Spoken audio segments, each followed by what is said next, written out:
ఇప్పుడే జీ5 app download చేయండి. చూడండి మీ ఫేవరెట్ టీవీ షోస్ ఎప్పుడైనా ఎక్కడైనా. అవును, ఇంతకీ నన్ను ఏ కంపెనీకి రికమెండ్ చేస్తున్నారు? తినబోతూ రుచెందుకు? ఒక్క నిమిషం ఆగు. నువ్వు ఏ కంపెనీకి వెళ్తున్నావు, నిన్ను ఎక్కడికి పంపిస్తున్నానో అన్నీ నీకే అర్థమవుతాయి కదా. సరే నాన్నా,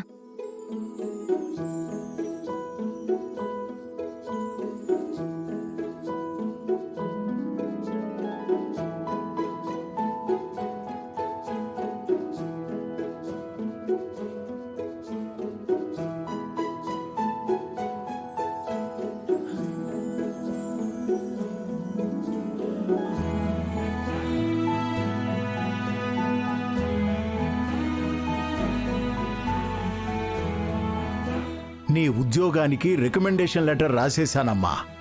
రేపు ఉదయమే వెళ్ళి ఉద్యోగంలో జాయిన్ అయిపో. థ్యాంక్ యూ తాతయ్య, థ్యాంక్ యూ సో మచ్. ఇంతకీ నన్ను ఏ కంపెనీకి పంపిస్తున్నారు తాతయ్య? Janaki Ramaiah group of companies.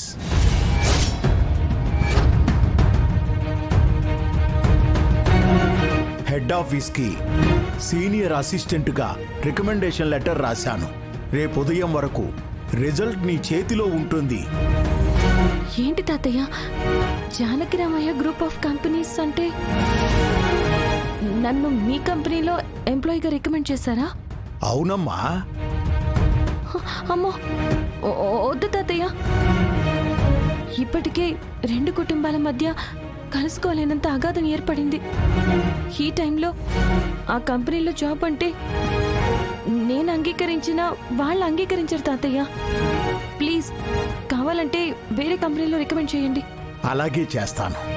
కాకపోతే నేను నా కుటుంబాన్ని కలవాలని, నా కుటుంబంతో గడపాలని నువ్వు కోరుకుంటున్నావా? మనస్ఫూర్తిగా కోరుకుంటున్నాను తాతయ్య. వృద్ధాప్యంలో తన వారందరి మధ్యలో బ్రతకడం కంటే మనిషికి ఇంకేం కావాలి? నేను నా వాళ్లకి దగ్గర కావాలంటే ముందు నువ్వు నా కుటుంబానికి దగ్గర కావాలి. నీ సహాయం వల్లే నేను నా కుటుంబానికి దగ్గర కావాలి.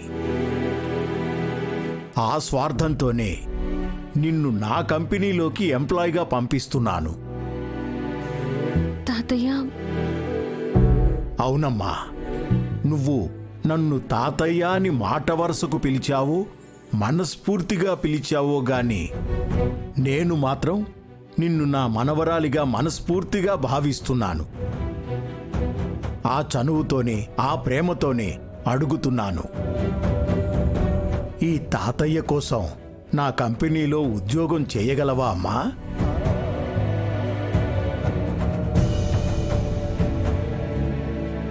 చేస్తాను తాతయ్య. మిమ్మల్ని మీ కుటుంబ సభ్యులతో కలపడానికైనా మీ కంపెనీలోనే నేను ఉద్యోగం చేస్తాను. కేవలం మీకోసమే చేస్తాను. బంగారు తల్లి.